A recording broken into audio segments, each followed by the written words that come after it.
हाच तो अजस्र असलेला, अभेद्य राहिलेला आणि काळालाही अजिंक्य ठरवणारा, अजिंक्य असणारा किल्ला, ज्याचे नाव जलजीरा म्हणजेच जंजिरा. भव्य अशा सुमारे 22 एकरामध्ये खडकावर उभा करण्यात आलेला हा महाकाय किल्ला, अरे पाहिलं तरी छातीमध्ये धडकी भरवेल असं बांधकाम इथं आम्हाला पाहायला मिळतंय. चोहोबाजूने समुद्र समुद्र आणि फक्त समुद्र, आणि या समुद्राच्या मध्यावर उभारण्यात आलेली ही एक ऐतिहासिक वास्तू, सिद्धीनं उभारलेली. अरे उभारण्यासाठी तब्बल 22 वर्ष लागली. या ठिकाणी जर आपण पाहिलं, अरे फक्त वास्तुकलेचा उत्कृष्ट नमुना नाही हा तर युद्धकलेचा अप्रतिम नमुना इथं पाहायला मिळतो. प्रवेशद्वार जर आम्ही पाहिलं, अरे या किल्ल्याचं प्रवेशद्वार आम्हाला दिसतच नाही. अगदी त्या किल्ल्याच्या जवळ आल्यावर आम्हाला त्या किल्ल्याचं प्रवेशद्वार दिसतंय. म्हणजे शत्रूपासून हा किल्ला अजिंक्य राहिलेला.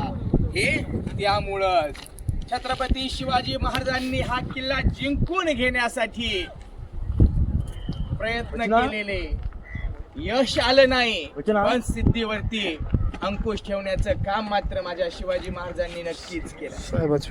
हा किल्ला आपल्या ताब्यात आला पाहिजे म्हणून माझे छत्रपती संभाजी महाराज यांनी या किल्ल्यावरती अनेकदा हल्ला केला.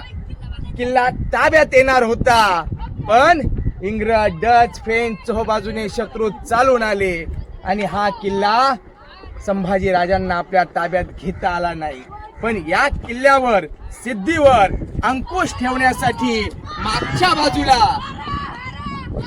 बाजूला इकडे समुद्रातच पद्मदुर्ग उभारण्यात आलेला आहे. पाहतो पद्मदुर्ग या जंजिऱ्याच्या टप्प्यामध्ये असलेला, त्याच्या माध्यमातून या किल्ल्यावरती नियंत्रण ठेवलं जातंय.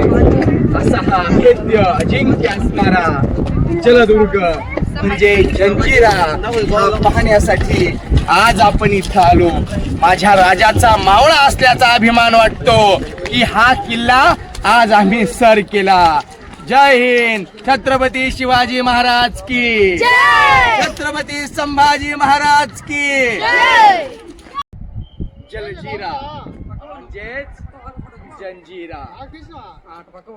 भव्य अशा सुमारे 22 एकरामध्ये खडकावर उभा करण्यात आलेला हा महाकाय किल्ला, अरे पाहिलं तरी छातीमध्ये धडकी भरवेल असं बांधकाम इथं आम्हाला पाहायला मिळतंय. चोहोबाजूने समुद्र समुद्र आणि फक्त समुद्र, आणि या समुद्राच्या मध्यावर उभारण्यात आलेली फक्त वास्तुकलेचा उत्कृष्ट नमुना नाही हा तर सिद्धीनं उभारलेली, अरे उभारण्यासाठी तब्बल 22 जर आम्ही पाहिलं, अरे या किल्ल्याचं प्रवेशद्वार आम्हाला आपण पाहिलं, अगदी त्या किल्ल्याच्या जवळ आल्यावर आम्हाला त्या किल्ल्याचं प्रवेशद्वार दिसतंय. म्हणजे शत्रूपासून हा किल्ला अजिंक्य राहिलेला. हे त्यामुळं छत्रपती शिवाजी महाराजांनी हा किल्ला जिंकून घेण्यासाठी प्रयत्न केलेले, यश आलं नाही, पण सिद्धीवरती अंकुश ठेवण्याचं काम मात्र माझ्या शिवाजी महाराजांनी नक्कीच केलं. हा किल्ला आपल्या ताब्यात आला पाहिजे म्हणून माझे छत्रपती संभाजी महाराज यांनी या किल्ल्यावरती अनेकदा हल्ला केला. किल्ला ताब्यात येणार होता, पण इंग्रज, डच, फ्रेंच चोहोबाजूने शत्रू चालून आले आणि हा किल्ला संभाजी राजांना आपल्या ताब्यात घेता आला नाही. पण या किल्ल्यावर सिद्धीवर अंकुश ठेवण्यासाठी मागच्या बाजूला इकडे समुद्रातच पद्मदुर्ग उभारण्यात आलेला आहे. पाहतो पद्मदुर्ग या जंजिऱ्याच्या टप्प्यामध्ये असलेला, त्याच्या माध्यमातून या किल्ल्यावरती नियंत्रण ठेवलं जातंय. असा हा अभेद्य अजिंक्य असणारा जलदुर्ग म्हणजे जंजिरा हा पाहण्यासाठी आज आपण इथं आलो. माझ्या राजाचा मावळा असल्याचा अभिमान वाटतो की हा किल्ला आज आम्ही सर केला. जय हिंद. छत्रपती शिवाजी महाराज की, छत्रपती संभाजी महाराज की.